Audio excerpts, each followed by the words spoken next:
Eva, Steve, it's really nice to see you. What brings you here? buti nakita kita. Gusto lang kitang tanungin kung nagbago na ba yung decision mo. Decision? About what? Attempted murder on Jamie.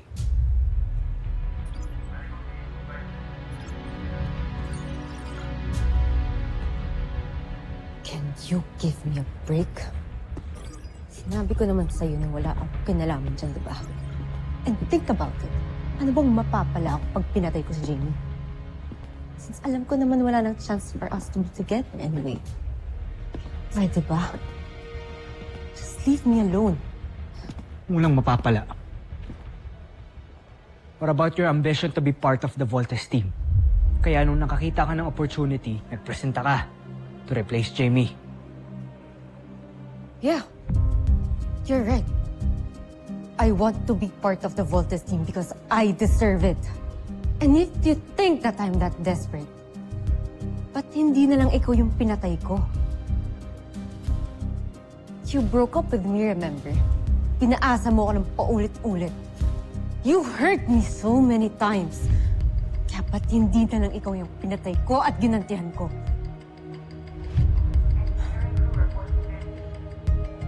See? Kaya pwede ba? Tigilan mo na ako, lalo na't wala ka pa ding ebidensya hanggang ngayon. Stop accusing me. Eva, you better be telling the truth. Or else, hindi ako magsisisi to have you court-martialed.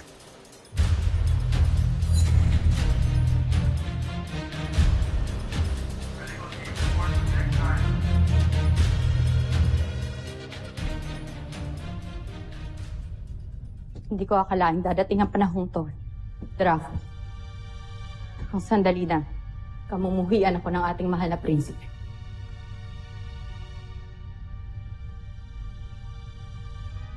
Tila nga'y tuluyan nang nawalan ng tiwala sa atin si Jupiter. Sa ating dalawa. Hindi ko mapapatawad ang aking sarili. Nabigo na naman natin siya, Draco. Sapagkat ipinangako ko sa aking sarili na tutulungan ko siyang tuparin ang lahat ng kanyang iniibig, pinag-uutos, kasama na doon ng tagumpay na ibabahagi niya sa busan na nararapat lamang niyang makamtan. Ngunit sa pagkakataong ito, siguro nga ay tama ang sinabi niya. Tayo ay mga inutil.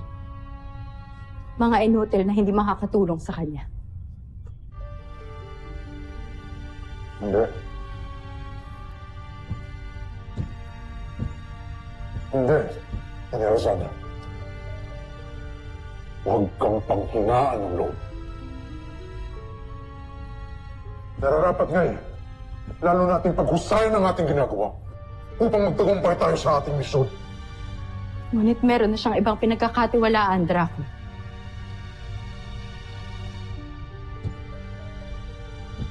Sino nga kaya ang kanyang tinutukoy na magsasagawa ng kanyang mga utos? Marahil na ang dapat itanong ay kung tama nga ba na pagkatiwalaan siya ng ating prinsipe kaysa sa atin?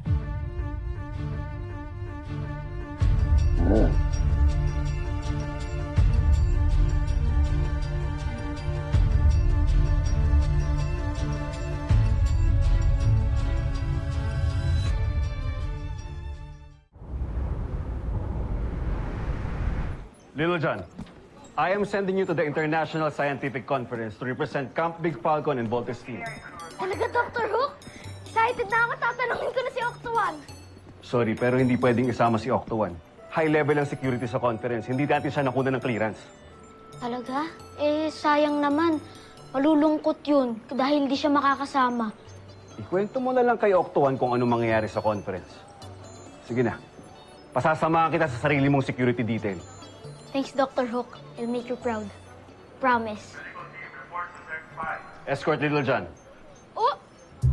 I know what you're going to say, Dr. Hook. Now, let's move it!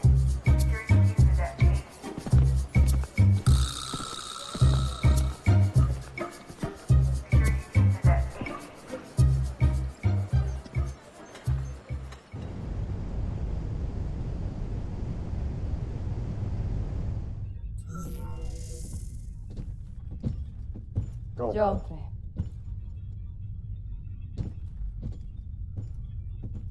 Pinatawag niyo ako.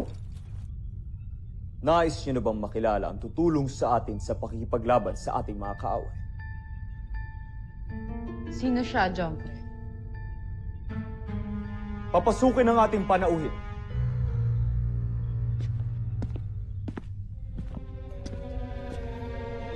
Joffre. Malugod na pagbati sa ilang magigiting na general ng Bozan.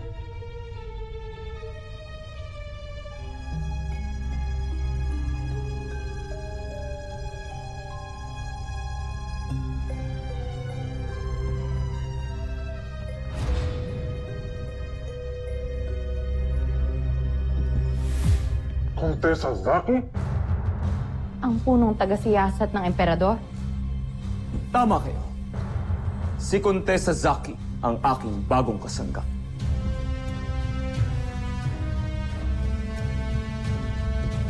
Umaasa kung hindi mo ko bibiguin.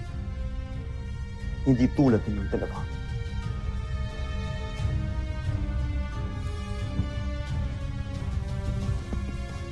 Totoo, Prinsipe Zardos. Hindi kita talaga dapat bibiguin. Lalo't nandito ko dahil inip na ang ating mahal na emperador sa inyong mga kabiguan dito sa Terra Erto. Isang napakaliit na planeta, ngunit palagi kayong nabibigo. Nadadaig ng mga walang saysay na nilalang. Tigilan mo ang iyong pangungutya.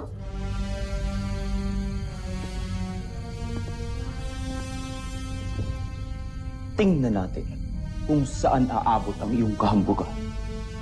Patunayan mo sa akin na ikaw ang karapat dapat kong pagkatiwalaan kaysa sa aking mga hinahal. Ngayon,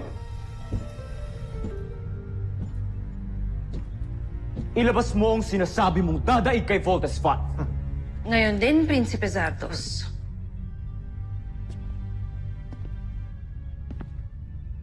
Gustav na siya, Bakun!